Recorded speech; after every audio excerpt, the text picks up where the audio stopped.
Professor Pedro, eu estou deduzindo pelas suas palavras e pelo histórico que eu conheço, não é, dessa luta para tornar mais confiável, digamos, não é, a votação, até porque nós já tivemos leis que introduziam o voto impresso, essas leis foram contestadas, não é, e agora, de novo, há uma resistência, o TSE não quer imprimir o voto, é isso? Senador, infelizmente, eu acho que é muito pior que isso.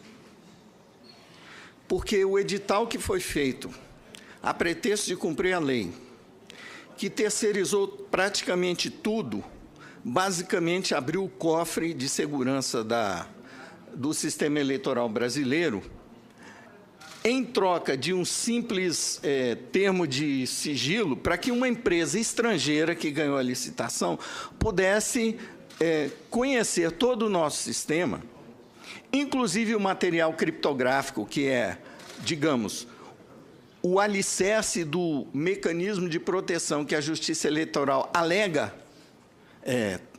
ter construído no seu sistema, para que essa empresa possa desenvolver um sistema de votação integrado, de impressão do voto integrado ao sistema que existe hoje para as urnas eletrônicas, sendo que não haveria nenhuma necessidade de entregar o código do sistema eleitoral para uma empresa que tem como responsáveis 3 venezuelanos e um português que não tem nenhum compromisso com a legislação brasileira, inclusive de cumprir o tal termo de sigilo sobre o conteúdo do material dos sistemas que eles receberiam a pretexto de desenvolver o voto impresso.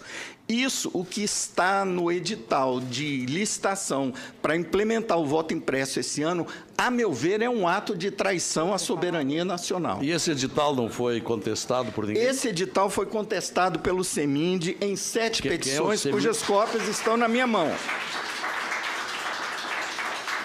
O senhor pode ler os termos da contestação? É longo? Não.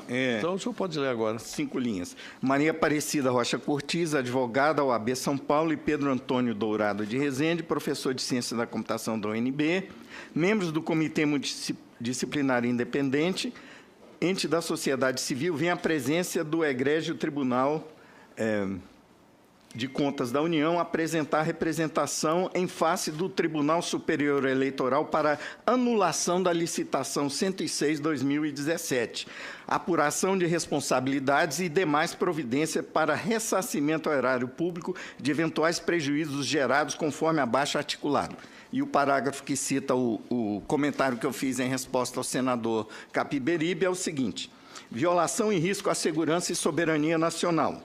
Item 4. Certo é, e consta de forma expressa do edital, que haverá compartilhamento de informações confidenciais sensíveis à segurança do processo de votação entre a empresa estrangeira e o TSE para fins de desenvolvimento desnecessariamente terceirizado da interface entre os equipamentos de votação e os da impressão de votos. A segurança do processo de votação em face de tal aberração contratual, na visão inexplicavelmente ingênua do TSE, estaria garantida pelo mero e simples compromisso dos responsáveis envolvidos, firmado através de um termo de sigilo.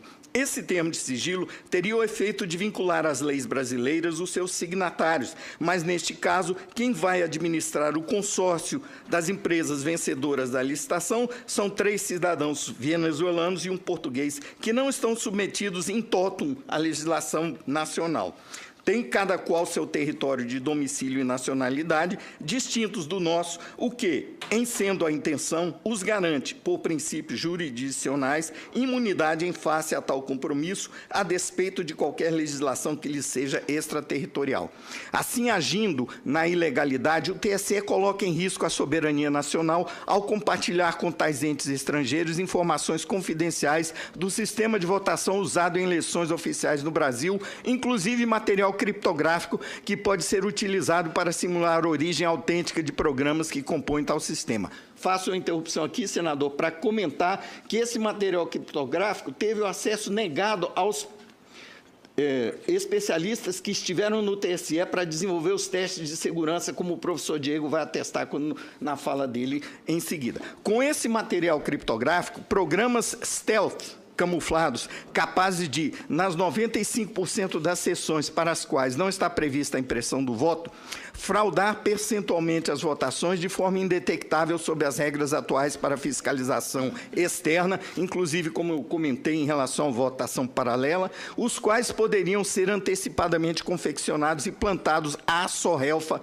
para inserção por terceiros, inclusive desavisados do risco, como se fossem programas legítimos, pois passarão como tal perante os dispositivos internos de autenticação ao longo de qualquer dos pontos intermediários da cadeia de custódia dos componentes do referido sistema, com efeito nefasto de contaminá-lo para fins inconfessáveis, com o agravante no fato de os entes contratados para custodiar esse material criptográfico não terem vínculo ou obrigação com o Estado de Direito Nacional, o que compromete o cerne da nossa atual democracia. Quando tentamos, com esse argumento, impugnar a licitação, o argumento do TSE, o senhor não vai acreditar, os senhores não vão acreditar. Para nós do CEMIND, do Comitê Multidisciplinar Independente, está no edital, mas não vai ser feito, nós não vamos entregar. Então, por que está no edital?